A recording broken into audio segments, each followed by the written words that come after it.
Hello and welcome to the Wrestling Yap Session by Kay. This is going to be like no video I've ever done before. Not only because I'm talking about wrestling, but because it's a video where I'm just going to be sharing my opinions, and I don't know how long this will be, so buckle up. Well, obviously you know because you're watching the video and you can see. Anyway, I thought this would be a fun idea, and a few things I want to say before I get started. So I have been a huge wrestling fan since I was pretty young, and I loved it ever since. I think my first introduction to it was me seeing a video of WWE 2K15, not sure which video, but that was my first introduction to wrestling. Then I started watching more videos of the game, which eventually led me to watching actual wrestling. And I wasn't watching Raw or SmackDown every week or paying attention, but I just was watching old stuff, like Hulk Hogan, Ultimate Warrior, and Andre the Giant. Then I started collecting wrestling action figures to play with, and I still have a lot of them to this day, and maybe even play with them.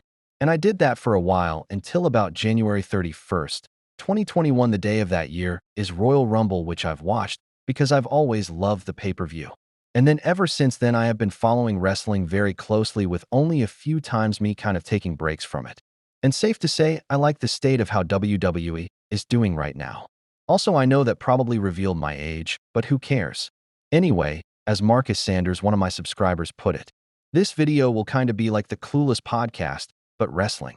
And the things we're going to do are, first, I'm going to give my thoughts on SummerSlam, which just happened the day before of me doing this. Second, I asked on my community post for my subscribers to ask me questions about wrestling, and I will answer them in this video. And third, kind of just talking about whatever comes to my mind. Let's get into it.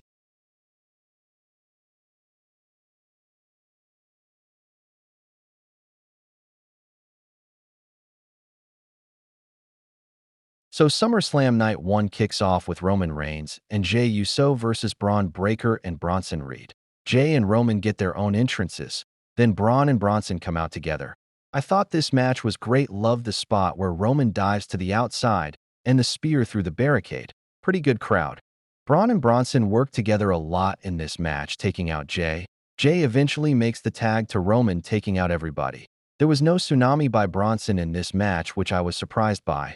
I also heard that Braun Breaker was injured in this match, unfortunately, which sucks because he's amazing in the ring. Roman and Jey pick up the dub. Overall, I think this deserves 5 stars. And I predicted they would win. Next was Charlotte Flair and Alexa Bliss versus Roxanne Perez and Raquel Rodriguez. Pretty much whole story of this match is, are Charlotte and Bliss going to be able to work together as allies of convenience, as Alexa Bliss put it? Flair is in for a lot of this match, getting beat up and trying to make the tag to Bliss. Eventually it happens. Then same thing kind of happens to her.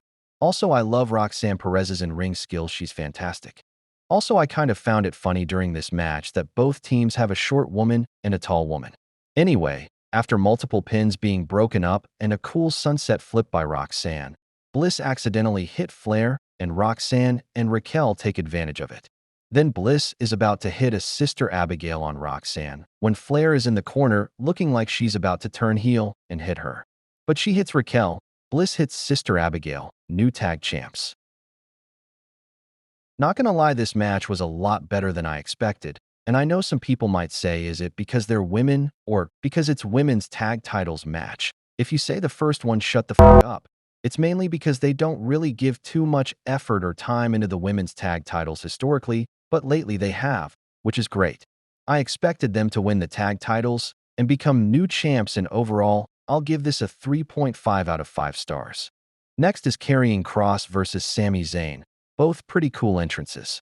There's this funny spot where Karrion is yelling at Sami, which I thought was funny. Scarlett gives a metal pipe to Karrion, and she distracts the ref. He misses Sami. He gets hit with a blue thunder bomb. Scarlett gives the pipe to Sami, and he thinks about it for a minute. It picks it up, and then after a while throws it away. And then he wins the match.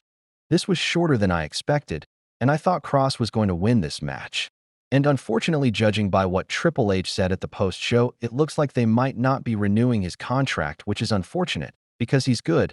I'll give this 3 stars. Next was Tiffany Stratton versus Jade Cargill. Not gonna lie, this match was way worse than I expected, and not great in my opinion. I also did not expect Tiffany to win. I thought for sure Jade was going to win. Because I thought since Tiffany has held the title since January and Jade has been around for a while, and she's a great main event talent. I thought this was her time. But I guess not, and Tiffany is keeping the title, of which time I'm thinking now that means we're getting Stephanie versus Tiffany at Clash in Paris, and Stephanie will win the title. I'll give this 3 stars as well. Not too many memorable spots here. Next was Jelly Roll and Randy Orton versus Logan Paul and Drew McIntyre. At the beginning, Jelly tags himself in, then basically did nothing for like 2 minutes, just standing there being like scared of Drew and Randy hyping him up. Then they start beating up Jelly for most of this match. Jelly tries to make the tag multiple times, then he finally does. Randy does the signature moves. Then they go out on the outside and start beating each other up. Then Logan and Drew put Jelly on the announcer table. Logan grabs 2 Prime bottles, drinks them, smashes them together, and does this.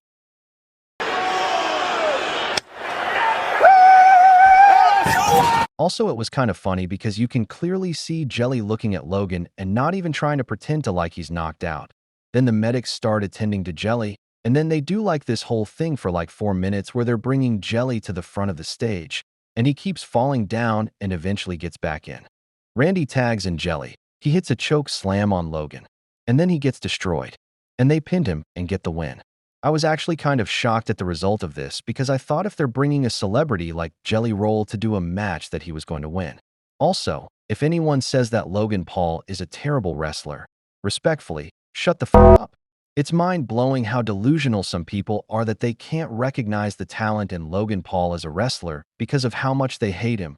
They're blinded by their hatred of Logan Paul that they can't recognize any good in him. Don't get me wrong, just like pretty much everyone, I hate Logan Paul too. But he is a phenomenal wrestler and puts the work in ring. Jelly Roll also did too.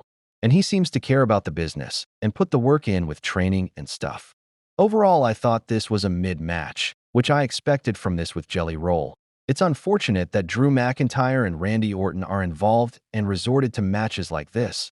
Drew went from having one of the greatest feuds of all time, and Randy went from having amazing matches with Gunther and Kevin Owens to having this dumbass tag team match with Jelly Roll. Anyway, this was the worst match of the night and event, so 2.5 stars. And finally, we have our main event, CM Punk versus Gunther for the World Heavyweight Championship. I was so excited for this match because CM Punk is my GOAT, and I've been waiting for him to win a world title. And I've been waiting for him to have a match against Gunther cause we knew it would be fire. Punk comes out in this amazing Fantastic Four-inspired gear. I've never seen him wearing blue like this before, but I wish he would wear it again because it looks amazing. Gunther comes out, the match kicks off, and this match was an absolute banger. This match was fantastic in every way. This was a pure wrestling match. This is what wrestling is. This is what it's about. I love the story of this match of Gunther being cocky and arrogant. This entire match basically dominated Punk. So many great spots and moves in this match. Punk's chest starts bleeding in this match because of one of the chops Gunther gave him. There's a few times where Punk tries to come back, but immediately gets taken out again by Gunther and dominate him again. Gunther powerbombs Punk multiple times when it looked like he almost got concussed. And after nearly 30 minutes of domination, Gunther goes to the outside with Punk destroying him. Get on announcer's table being cocky, and Punk capitalizes and pulls Gunther down. Gunther then gets up and is bleeding everywhere. I immediately knew that this was about to be at the end. I love this spot in the story essentially where Gunther's cockiness and ego cost him the championship. Punk is still exhausted and beat up from this entire match, so he takes a while to capitalize after Gunther bleeds. Put him in the ring, he hits the elbow. Gunther goes for a sleeper hold. Punk counters with a GTS. He hits another one immediately after. 1, 2, 3. Punk is the new World Heavyweight Champion. I was super happy here, obviously because Punk won, but also because this was an amazing match and a great way to end it. By the way, Gunther does have an injury and will be out for a while, so I hope he comes back in time to be John Cena's last opponent. Anyway, but this was an absolutely fantastic match and a great way to end the show. Oh wait, never mind. I heard a lot that people thought that Seth Rollins' injury was a work and that he was going to cash in on Punk. But I thought they were wrong, although I could see it happening.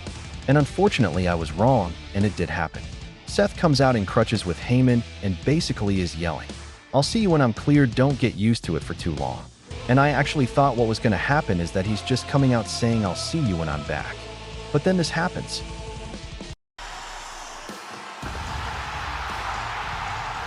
I immediately knew it was over. Seth runs in the ring. Him and Punk are beating each other up for a second. He then beat him with the briefcase multiple times, officially cashes it in, hits the stomp, pins him, and wins the championship. I couldn't believe this. I thought this was absolutely amazing, though the way they executed this was absolutely fantastic. I thought that Seth was actually legitimately injured. Pretty much everyone that I think. Also, the visual of Seth throwing the crutches away at the beginning was absolutely amazing.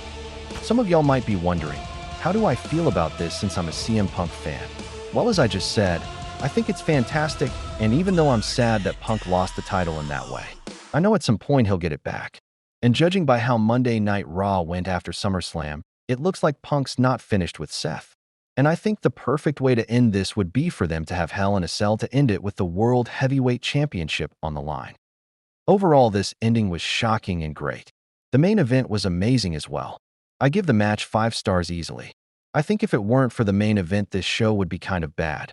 The main event saved it, to be honest, and for that I'll give this night one a 7.5 out of 10.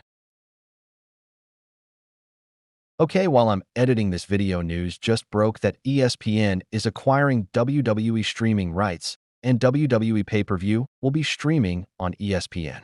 I think this is terrible. We're gonna have to pay $30 apparently to watch WWE pay-per-views. Anyway, back to the video. SummerSlam Night 2 kicks off with Naomi versus Io Sky versus Rhea Ripley for the World Heavyweight Women's Championship. Naomi's entrance was cool because it was her father playing the guitar, which I thought was cool. This match was an absolute banger as well. 3 amazing wrestlers with amazing chemistry.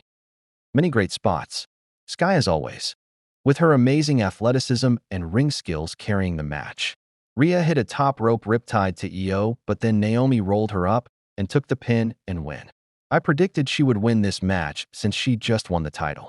I still don't know if we're going Naomi versus Stephanie Valkyrie at Clash in Paris or Tiffany Stratton. Either way, Stephanie should win the title. Overall, this match was great. I'll give it 4.5 stars. Next was the TLC tag match for the WWE tag titles. This match absolutely slapped. This was a spot fest and I loved it. It was just spot after spot after spot after spot after spot, and I loved every second of it. Every single team cooked. The spot where Candice goes through the ladder was amazing and shocking. Wyatt's 6 win after 17 minutes, which felt like 2 hours. I absolutely love this match. Easy 4.5 stars as well. Next was Becky Lynch versus Lyra Valkyria for the Women's Intercontinental title in a no disqualification match. This match was an absolute banger too. Also, Becky has a new theme. I'm not sure how to feel about it yet. But the stipulation here was used right. They used kendo sticks, fire extinguishers, toolboxes, chairs, zip ties, and tables. This was a great final match in their feud with a great story. This went for almost 30 minutes too, which was great. During this match, Lynch uses a zip tie to tie Lyra's hands together, basically using them as handcuffs. And for the most of the match, she's got her hands tied and Lynch is just torturing her, hitting her with weapons. They even do the Randy Orton-John Cena spot where Lyra is tied on the ring post and Lynch hits her with a kendo stick. Anyway, after a while, Lynch is about to hit Lyra with a crowbar, but then Bayley comes out of nowhere and grabs it from her. Then Becky is trying to get Bayley to hit Lyra with it. She puts it away and her and Lynch started fighting. Bayley gets thrown into the crowd, and Lynch is setting up a table on the outside, and then Lyra comes out of nowhere and jumps on her through the table. They get back in the ring, and eventually Bayley accidentally hits Lyra, and Lynch wins. This was a great story and a great match to end the feud, as I said. Looks like we might be getting Bayley versus Lyra now. No Bayley heel turn, which was kind of surprising. Overall, fantastic. I'll give this 4.5 stars as well. Next is Jacob Fatu versus Solo Sikoa for the United States Championship in a steel cage. Not gonna lie, I was very excited for this match, but it turned out to be very disappointing. I don't know what it was, but this just didn't feel right. The ending kind of fell flat.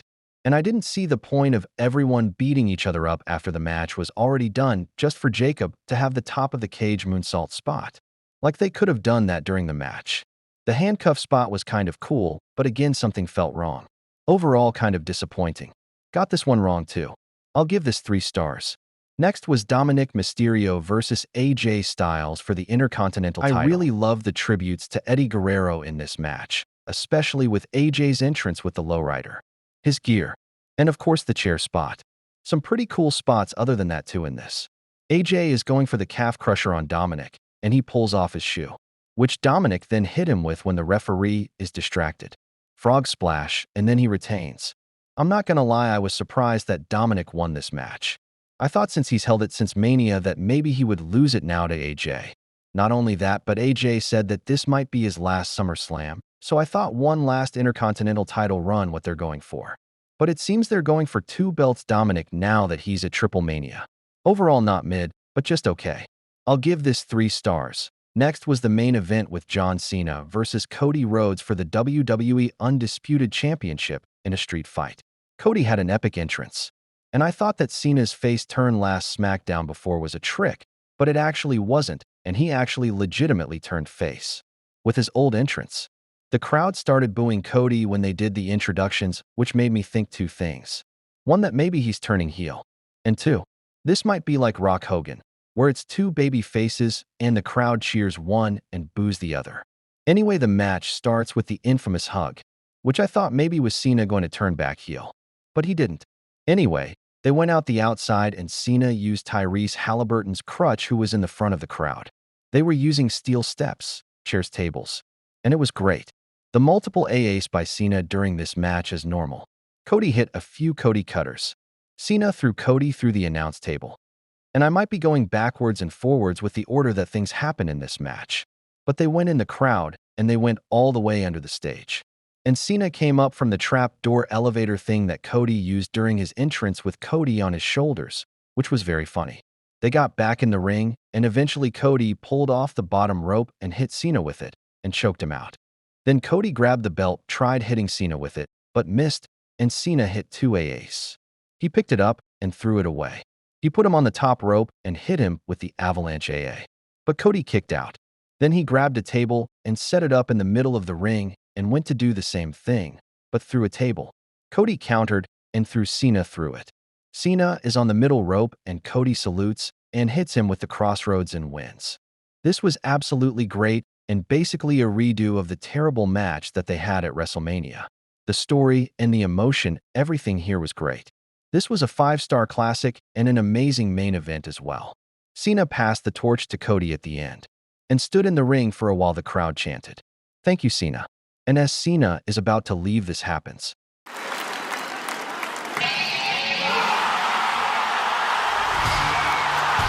When I tell you my jaw dropped, I mean it, I couldn't believe it.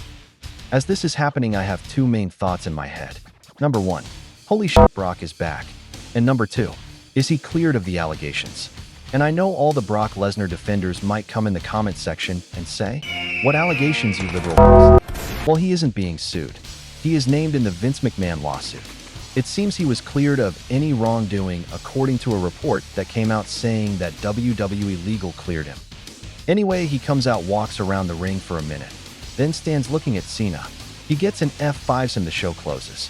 This was one thing that I was at least expecting to happen. I thought The Rock was going to come out before Brock came out. It's been 2 years since we've seen him, and the allegations he had are very serious. Both nights of SummerSlam ended in shocking ways. And if anyone's wondering my opinion on his return, here it is. If he is cleared of the allegations and didn't do nothing, I am happy he returned and excited. But if not, this is a terrible move, and I'm disappointed. Also, this has brought out the worst of Twitter and the IWC, cause all you see is one side hating it and the other side of loving it. And I hate that this is kind of a political issue, with Republicans mainly siding on Brock's side and Democrats the other way, because they think it's wokeness against Brock. Go ahead and tell you. Shut your bitch ass up! Like, it's so f***ing stupid that everything is about politics and race or gender or whatever nowadays. Like, there's that side of Twitter that if women don't get the main event, then Triple H is misogynistic, which is just stupid. And again, I hate to bring up the politics when I'm talking about wrestling, but unfortunately other people are.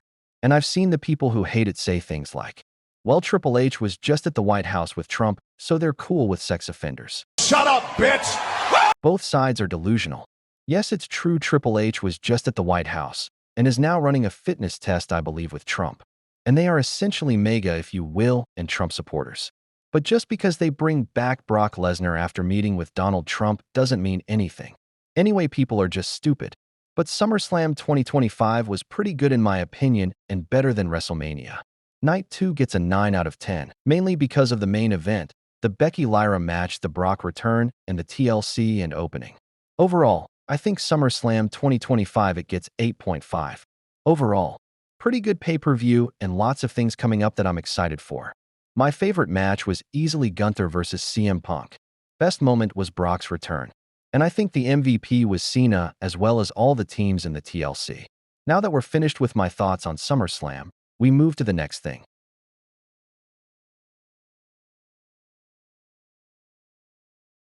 Okay, now we're on the next section of the video in which I'm going to be answering the questions that my subscribers asked about wrestling.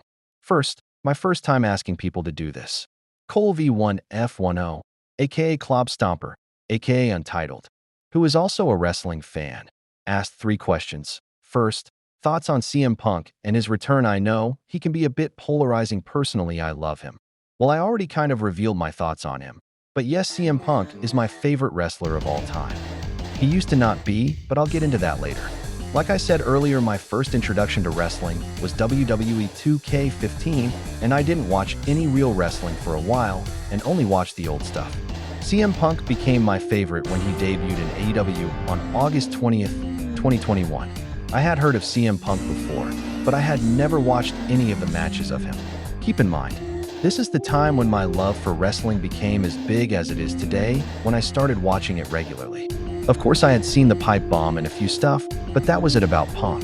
But when I heard this promo and saw this debut, I immediately fell in love. I knew this was a big deal even though I have never watched his stuff a lot. It was just amazing, and I immediately started watching AEW, which I had also heard of but never watched. But because of CM Punk, I started watching AEW, and I loved it more than WWE at the time. They were doing fantastic. There are so many great things going on in AEW. Of course, with the debut of Bryan Danielson, Adam Cole, all the great feuds and matches, but I started watching it regularly because Punk. I loved the Eddie Kingston feud he had. And then of course the 5-star classic of a rivalry he had with MJF for about 5 months. With the dog collar match, the regular match, all the promos, the team match with Sting, it was just great. But I was watching AEW and WWE regularly. But I liked AEW more because Punk was there. Then, of course, he had the feud with Hangman for the world title and won it. Then he broke his foot. Then he came back 2 months later to have the feud with Jon Moxley, to see who's the real world champion. He had that really quick squash match, which I thought was stupid when he hurt his foot again. Then they had the match at All Out, which he won. Then well, you know, which by the way we'll get into later, but I stand by CM Punk all day, and if you don't, f you. No, I'm just playing. Anyway, I absolutely love CM Punk. He's one of the greatest on the mic, one of the greatest in the ring, one of the greatest commentary. Nobody can touch him. And to answer the other part of the question, that what are your thoughts on his WWE return? Well, even though I love CM Punk, when he got fired from AEW, I actually agreed and applaud Tony Khan. And that's because of the time I believed a little bit more of the bad about CM Punk. I didn't think he was a cancer, but I thought after what happened last time it wasn't going to work well during his short second run. And I was right, and he got into another fight and was fired. And I immediately thought, is he gonna return to WWE? And I was like one of those people who thought he was gonna return to WWE. That was getting clowned on like the people who said Brock was returning. Which ironically, I was clowning on them because I thought they were wrong, which I was wrong. Anyway, I believed that he was going to return, and even if everybody said he wasn't, but I still believed it until the day happened. And that was one of the greatest days of my life. I watched that return, and it was absolutely amazing. When the copyright logo appeared in the bottom right, I thought it was over because that's normally what happens. When that logo appears, that means show is over, no more. And just as I was about to turn it off with me being disappointed, Cult of Personality hit, and I immediately became happy again. It was the greatest return of all time, and nobody can tell me otherwise. He spent 10 years hating WWE, and they spent 10 years hating him. And he finally came back, and I've loved his run he's had in WWE so far. When he got injured, I almost stopped watching wrestling because that's how much I love CM Punk. I started watching Raw weekly again because of his return. And want to know something crazy? When he got into the backstage Fight It All Out, I stopped watching AEW entirely as well, but I was still watching WWE. Then when he came back, I tried watching it again, but then when he got fired, I have never watched an episode of AEW again. That's how much motion CM Punk has on me. Wherever he goes, I go. Wherever he doesn't go, I don't go. Anyway, but I have loved his WWE run so far. The rivalry with Drew is one of the greatest things I've ever seen. Same thing with the one with Seth he's having. The WrestleMania main event this year with Roman and Seth was one of the greatest triple threats and Mania main events ever.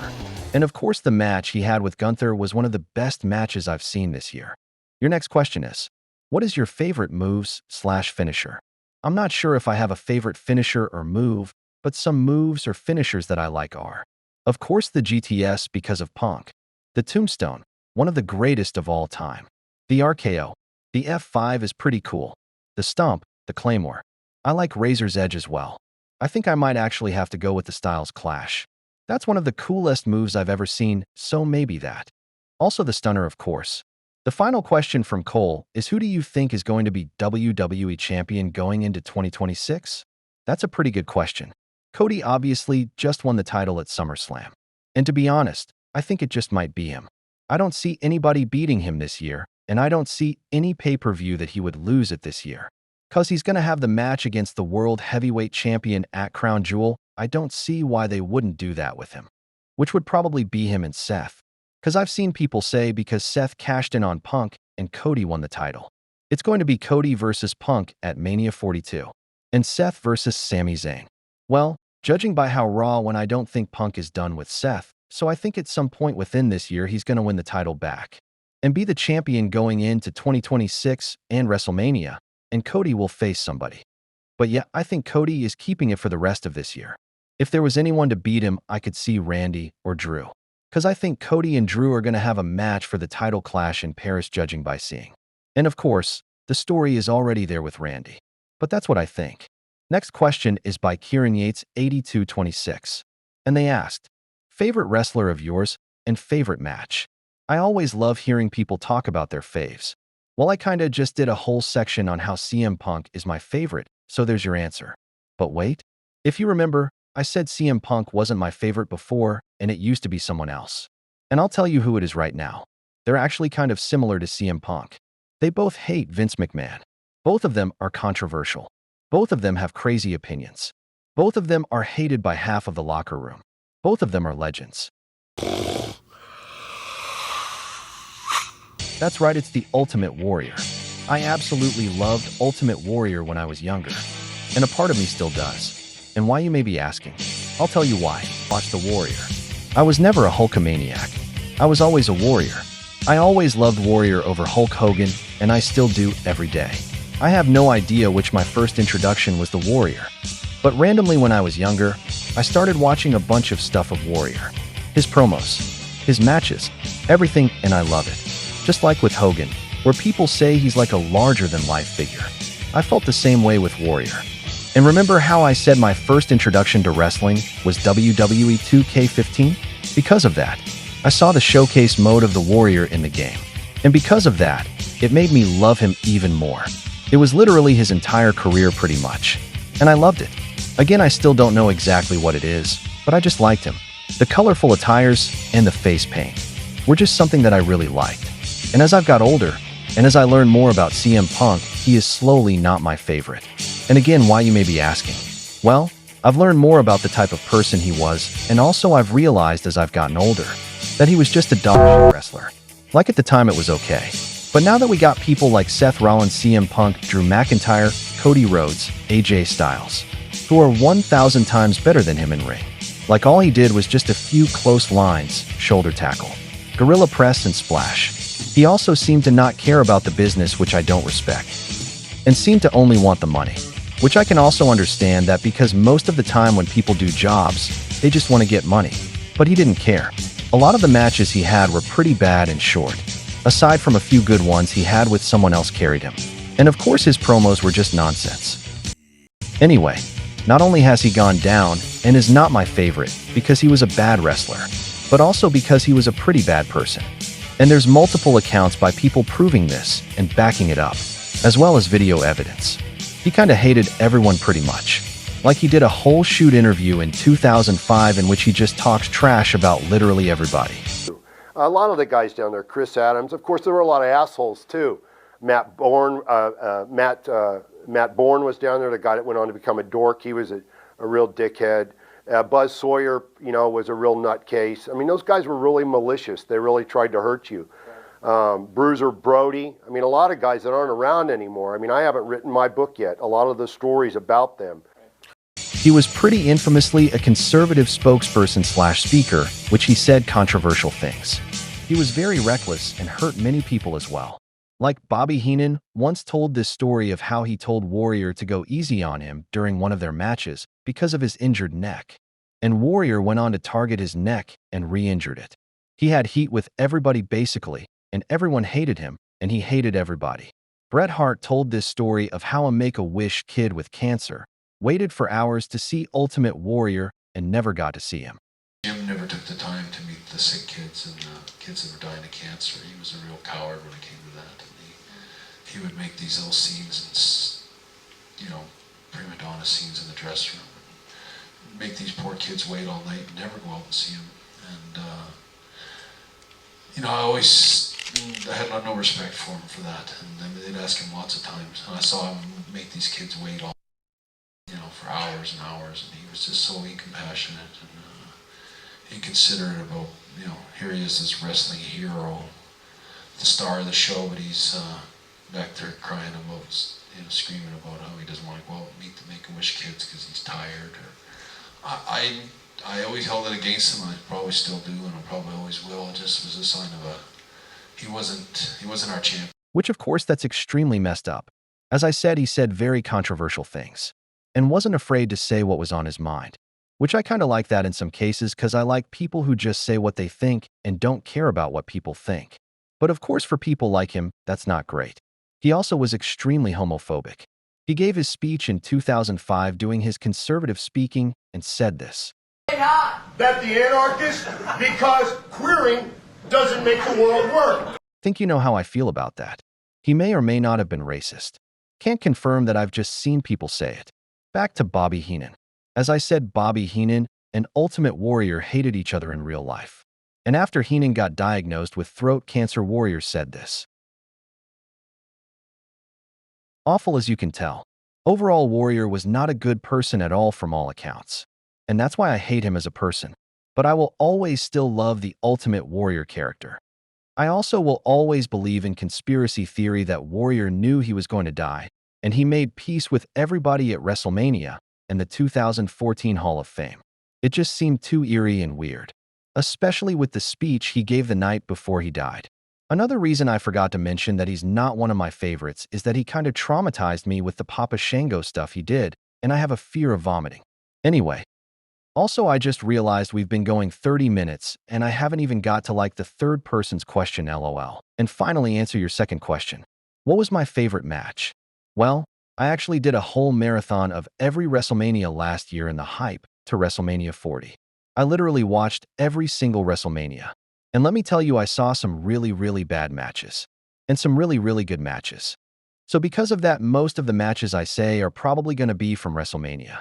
But obviously Undertaker versus Shawn Michaels at WrestleMania 25 and 26. I also really enjoyed Shawn Michaels versus Bret Hart in the Iron Man match at Mania 12, even though a lot of people don't like it. As well as matches like Rock Hogan, Macho Man Warrior, Owen Hart versus Bret Hart, Rock versus Austin, 2 and 3, Michaels versus Jericho, Benoit versus Michaels versus Triple H, plenty of John Cena matches, Taker versus Triple H in Hell in a Cell, Punk versus Taker, Rock versus Cena, Roman versus Brock WrestleMania 31. I can go on and on about Mania, but some non-Mania include Punk versus Drew, all 3, Lesnar versus Punk, John Cena versus AJ Styles Royal Rumble. I could list every single one, but I won't. But if I had to pick, I think it would honestly be either Bret versus Austin at Mania, one of the Rock-Austin matches at Mania, Kurt Angle versus Shawn Michaels, or one of the Cody-Roman Mania matches, either one. Anyway, Marcus Sanders, who I mentioned earlier, asked, Nice profile pic, by the way. Well, thank you for that. I think it's pretty good picture, lol. Unfortunately, I'm going to be changing it later this month to something different, so sorry about that. Anyway, the actual question is, what are your thoughts on the SummerSlam event? Well, literally the whole first section of this video was that, so unless you skip to this part, your answer was the first 20 minutes of the video. Sorry, I know that was short, but I literally did my entire thoughts during the first part. Anyway, the next question is by Igtad, and they asked, what is your least favorite era of wrestling? A good question. I know most people nowadays would say the Thunderdome/COVID era, but I would definitely say the New Generation era. In the middle of the steroid trial, multiple controversies, lowest ratings, lowest attendance, I think, and literally pretty much no good stop star. Like, there were people like Bret Hart, Shawn Michaels, etc., but they didn't really capitalize and successfully have that top guy at all. And they were also pretty much no good wrestlers other than the 5 in this picture in this era. Literally every single person in this era was dog shit. Like, who the fuck is Skip? Who is Surimo? Travis and Troy? Vampire Warrior? What are these gimmicks? They all suck. Of course, this was because of the steroid trial. They had to move to younger, slimmer talent. And it led to all this terrible gimmicks and storylines and talent. Unlike with the COVID era, we had great talent like Drew McIntyre, Seth Rollins, Randy Orton, Kevin Owens. Those 4 alone are better than all of the 1995 roster combined. And the final question is by Gabriel Mara, and they asked, what is the most memorable match for you? Well, the previous question of what is my favorite match kinda answers this. But Cody and Roman is probably the answer for this, even though it's probably recently biased. Like, I'll remember that 10 to 20 years from now, that was absolutely amazing. The story, the emotion, the actual match, the surprises, everything was great. Now we are finished with all of the questions, and we move on to the third and final section of this video.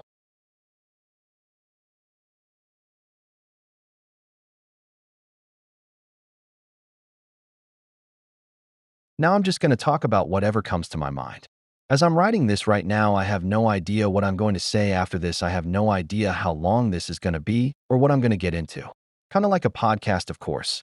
The first thing I want to talk about, that I know where I want to go, is talking about a certain someone.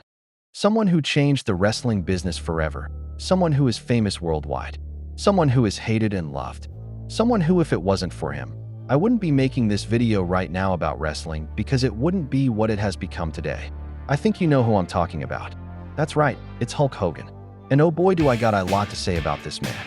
Of course, Hulk Hogan died a few weeks ago, and I got some pretty strong opinions about him. And I'll tell you exactly what I think of him.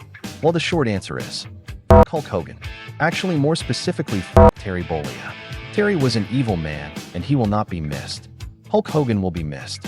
If some of you have seen, the day Hulk Hogan died, I posted a video titled Hulk Hogan Has Died, in which it's me playing Wrestling Empire, in which my character and all the people that hate him beat him up, with Aloe Blacks on the man in the background.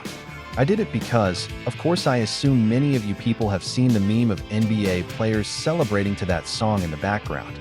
And I thought that was a funny meme, and I thought it would kind of be funny if I did a video of everyone beating up Hogan with that song. Just to be clear again, I'm not celebrating his death, but I'm not sad that he died, and I won't miss him. Expected some people to get upset over this, because that's just how people are with videos and stuff like this. Oh, by the way, to be clear, I did Wrestling Empire with people beating up Hogan, because that's what should have happened to him. Anyway, people got upset over this, like this one guy who said this about me. And I understand you're not supposed to make fun of someone's death, and I'm not doing that. But I'm not sad that he's dead, and this is what should have happened to him, as I said. Because I'm not sad about the death of a liar, racist, narcissistic, selfish bitch. And I had a feeling, and again, I hate to bring up politics, I had a feeling that this guy is a Republican, basically saying that I'm a liberal celebrating Hogan's death because he supported Trump, which is not the case. And I really don't care what people think about this, and if you immediately unsubscribe after me saying this, go ahead. I'd actually agree with him on that. I don't care if you call me a fascist or racist or whatever, just leave me alone. I'm not a Republican, but I'm someone who is more favorable to someone like Trump than someone like Biden or Kamala or basically anybody that's a Democrat. And I'm not going to get into that. Again, I don't care what anyone says about that. But when I saw him appear at the Republican National Convention, and do his speech. Not only did I cringe, but I hated it. Not just because I hated him, but because now that we have a racist speaking at the convention, now it's going to look like they're the actual racists that people are going to say. Well, racist Hogan endorsed Trump, so he is racist as well. And again, I'm not going to get into that. But the fact that he was on Trump's side made him look worse, which I hated. And to say something bad about Republicans. They seem to think that when people call Hogan a racist, they're a liberal just saying that because he supports Trump. And they don't realize that he's actually racist because they're delusional. And some of you might be saying, wait, are you calling yourself delusional since you support Trump? Like I said, I'm more favorable to him than the Democrats. But I'm not a cult member who can't recognize any bad he says or does. But if you're one of those Republicans, or just people that think that people calling Hogan racist are liberals calling him that because he supports Trump and not because he actually is. Off is a direction you can fuck. Anyway, enough of that. Some people seem to think as well that people only hate Hogan because he's a racist. It's not just that. He did even more terrible things. He was a selfish coward. Jesse Ventura tried to start a union with the wrestlers for better work conditions in 1986. But Hogan ratted him out. He was friends with Hogan at the time. And I believe, if I remember the story correctly, he even told him about the plan, but he still snitched on him. So all because of Hogan's ego and him being a teacher's pet to Vince. All the wrestlers missed out on potential better pay, better care for their bodies and health, and so much more. Of course, Hogan didn't care because he was getting paid well and taken care of. Hogan's ego may have cut the lives short of multiple wrestlers like Jake the Snake, who struggled with addiction, and when he needed help, he didn't have the money to get any. All because of Hogan's ego. So many wrestlers would probably be in better shape financially and physically today. And if I was one of those wrestlers, even as a person who wasn't even alive when this happened, I could never forgive Hogan for this. As you can understand and imagine, Jesse Ventura never forgave and hated Hogan for this ever since, which is totally reasonable and understandable. There is so many countless stories about Hogan politicking things his way and to hurt other people to help him only. You could fit an entire top 100 list with it. Hogan's ego was bigger than the entire universe. Famous examples include Jake the Snake was set to face Hogan for the WWF title, and they had a segment in the Snake Pit where Roberts attacked Hogan and hit him with a DDT.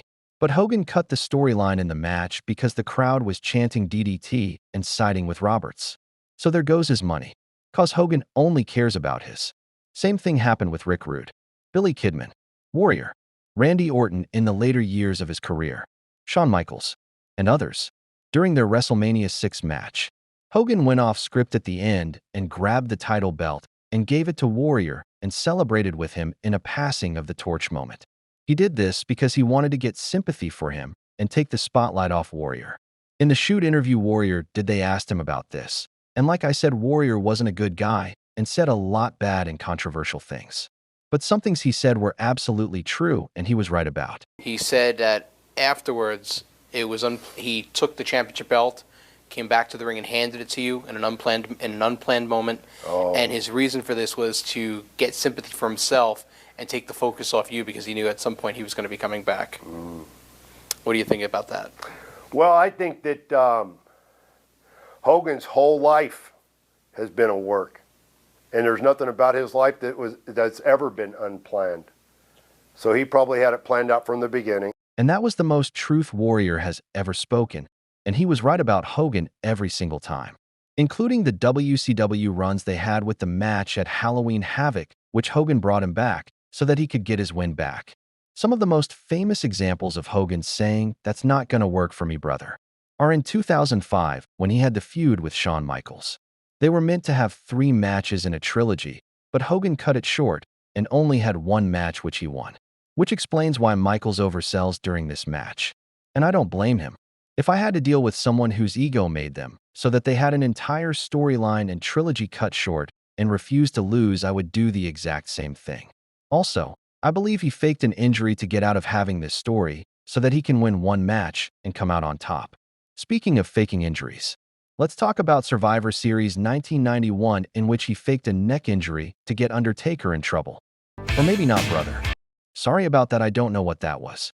Anyway, but Undertaker faced Hogan at Survivor Series 1991, and at the end, Ric Flair places a chair in the ring, and Undertaker hits a tombstone on Hogan onto the chair and wins. Undertaker said that when he did that he could hear Hogan say, "Oh, you got me, brother." And Hogan said that he injured his neck and that he's not safe to work with. And because of that, they took the title off Taker and gave it back to Hogan. And Taker watched back the tape after Survivor Series and realized that his head never even hit the ground, as you could see in the picture. When he confronted him about it, he said, "Well, brother, you had me so tight that I couldn't move, and it just hurt my neck." And right there, Hogan was caught lying. And finally, the most famous example of Hogan being a backstage politician is WrestleMania 9. Yokozuna was scheduled to win against Bret Hart in the main event for the WWF title. But Hogan, who wrestled a tag team match earlier in the show, suggested that having a heel close the show would make fans unhappy. So instead of suggesting Bret win instead, he said, "Why not I win the title?" And this was the most classic Hogan make it all about me moment. Just out of nowhere at the end, Hogan comes out, and Yokozuna challenges him for the title right there, and he wins the match.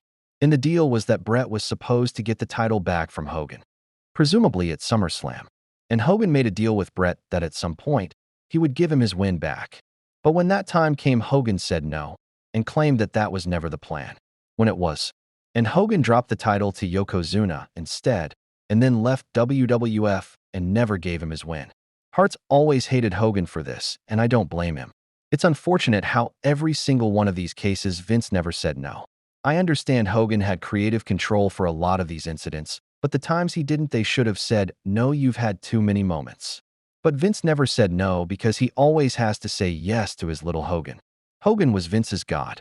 Now that we were done with talking about Hogan being a politician backstage, let's talk about his lies. Hogan has lied about everything in his life, even things that are blatantly false he lied about. There are thousands of lies to count, but I'll just name a few.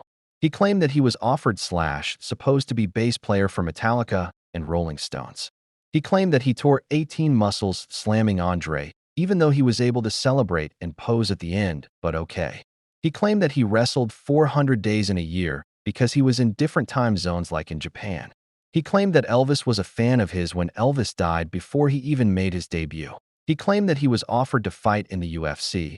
He claimed that he was the one who saw the talent in multiple people, including Kevin Owens and Brock Lesnar. He claimed he didn't use steroids, which I mean, look at him. He claimed The Undertaker broke his neck, which I just talked about. He claimed that he rewrote the scripts for the movies that he was in. And he lied about everything about WrestleMania 3, from that he was the first person to slam Andre, to that he was 698 pounds. He claimed that Mike Tyson was scared of him and that they were supposed to fight, but it didn't because he was scared of him. I could go on and on and on, but I won't because it's impossible to name every single lie Hogan has told. As Jim Cornette once said, "You haven't heard every lie Hogan has told unless you've heard every word that's come out of his mouth." And that's absolutely true. So yeah, I don't just hate Hogan because he's a racist. He's also a lying, selfish, narcissistic asshole. And speaking of him being a racist, some people might be like, why is he racist? I'll tell you why just in case you don't know. Hogan was caught on tape saying the N-word and literally admitting that I'm a racist to a point he said. I'm not going to play the audio. You can find it yourself. It's proof he's a racist. By the way, when I posted on my community post about Hogan dying, someone asked why do I hate him since I said I do. And I explained everything I've said in this video. And some dude replied and said this. So I guess him admitting to being a racist and saying the N-word hard are a few times and hating him for that is pretty pathetic. Also saying that Hogan being a backstage politician and being selfish is nothing new and every famous person does that. That's like saying every president's a pedophile, so you shouldn't hate them for that and punish them. That's like saying every president had slaves back then, so you shouldn't hate them for that. A lot of wrestlers were backstage politicians, but that doesn't mean we shouldn't criticize and hate him for that just because other people do it. Because it was bad that they did that, and it cost people's careers sometimes. Anyway, as you can probably tell, I absolutely despise Terry Bollea. I will hate him for the rest of my life, and there will never be anything to change my opinion of him. Hulk Hogan is a legend, and without him, I wouldn't be making this video, and we will miss Hulk Hogan, and I will too. Terry Bollea is a piece of shit, and I hope he's burning in hell. And I know some of you might be saying Warrior did the exact same things, so why don't you hate him as much as you hate Hogan? Well, yes, you're right. But I do hate him. Just like with Hogan, I hate Terry Bollea, and like Hulk Hogan, I hate Jim Hellwig and love Ultimate Warrior. But I even like Jim better than Terry because at least Jim spoke some truth. Like this. Well, I think that Hogan's whole life has been a work. Dealing with Rick and working with Rick and Well, Rick is a two-faced person. You know, he's two-faced. I mean, he's, you know, made comments that he couldn't have matches. I thought he was the best. yeah, I thought he could work with anybody. I thought the guys like Ric Flair could work with the broomstick. Right. I think it says more about him than it does about me. I think he's I don't think, different than a lot of people think, that they admire his tenacity to want to stay in the business for so long and stuff. I don't think that's a thing to admire. I think it's a little embarrassing, and it's become pathetic, and he should, you know, be a real man and have found something else to use his notoriety in a more productive way instead of staying in the ring. And little did the Warrior know how right he would be when Rick 17 years later is wrestling a match his 70s. Not to mention, Hogan is extremely overrated in the ring. He was trash like Warrior. Also, by the way, Warrior provided this clip which perfectly describes my opinion of Hulk Hogan. I mean, he's a liar, he's a lech, he's a loser. Next thing I want to talk about Brawl Out. I stand by CM Punk all day in this. The more I learned about this, the more AEW is more childish and toxic and unsafe to me. Also, before we start, Chris Jericho. The Elite made up lies about Punk because they didn't want him. The thing that I disagree with Punk in this situation is that their story keeps changing on how the fight started. And even though I said I stand by CM Punk, which is true, I'm not going to lie that he was wrong in some parts of this. Like I just said, his side originally said they kicked down his locker room door, but then they said they shouldered the door.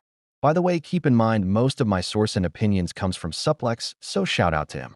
I also think Punk is wrong basically instigating a fight, saying if you want to fight, let's go in the press conference, as well as him throwing the first punch. But of course, if they kicked on his door and he felt threatened, then he's probably in the right because he's doing it in self-defense. But if not, he's in the wrong. But I do believe the Elite was making up lies about Punk because they didn't want him there. The Elite was also in the wrong for trying to confront him and potentially kicking down his door. And they should have been stripped of their EVP titles. I just realized we're almost at an hour, so I'm going to start talking about these things faster. Overall, my opinion is that the Elite was mostly wrong with Punk wrong in some parts. It was childish and stupid of them to take shots at him when they returned. It was not the time or place to start that fight. Punk should have not crashed out at the press conference. And Punk tried to bury the hatchet with them, but they refused, which is childish as well by the Elite. Also, I think Punk should just got fired there because obviously it wasn't going to work if he stayed. Because it lead to, well, you know. Now I think I want to talk about The Rock. Why? Cool, but fuck The Rock. I love The Rock and for what he did for this business. But he's slowly ruining his reputation like Hogan. The more he lies and doesn't care about the fans, the more I hate him. Because he just straight up disappeared after being an essential part of John Cena heel turn. Like John Cena sold his soul to The Rock, and then you're just gone for the storyline where he sells his soul to The Rock. He legit just shows up for one part of the storyline and then just fucks off. Like if you're going to be a part of it, stick around. The Rock is an egotistical liar, and if he ain't going to care about the business and the fans. And if you're going to be a part of a storyline, and just screw off. Hey, Rock! Go fuck yourself! Speaking of liars, I'd like to quickly say fuck Dave Meltzer. I cannot stand this lying big-nosed buffoon who just spreads lies, and when he gets caught, he claims that plans changed or his sources were wrong. His match star ratings don't matter and are trash. I mean, how can you not give Kurt Angle a single 5-star match? That's how you know he is a clown. He's a mark for AEW and New Japan and is a biased loser. I mean, he's a liar, he's a lech, he's a loser. Next person I want to talk about is actually Jim Cornette. I know he's extremely controversial as well. My opinion of him is I actually kind of like him and hate him at the same time. He's a great wrestling historian. Some of his opinions are really good, and some of them are really bad. He's also pretty funny. I say go to hell, Phil Mushnick! But most of all, I respect his hatred of people. A lot of the people that he hates I also hate as well. And I know hate a lot of the time is really bad. But his level is literally led him to cut down sugar so that he can live longer.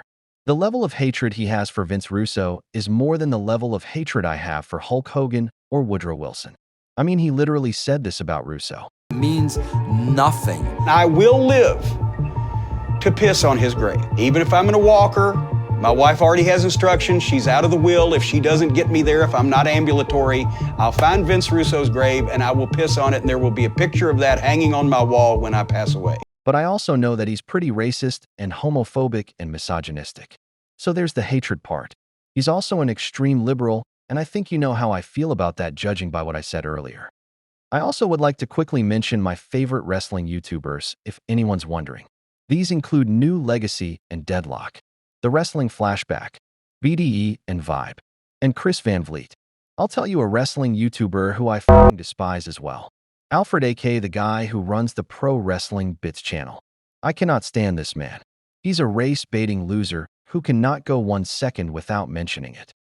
Like there was this one video of him talking about CM Punk in Saudi Arabia. CM Punk was booed in Saudi Arabia for being the only person on the active WWE roster to actually say what he felt about Saudi Arabia's human rights violations in a tweet.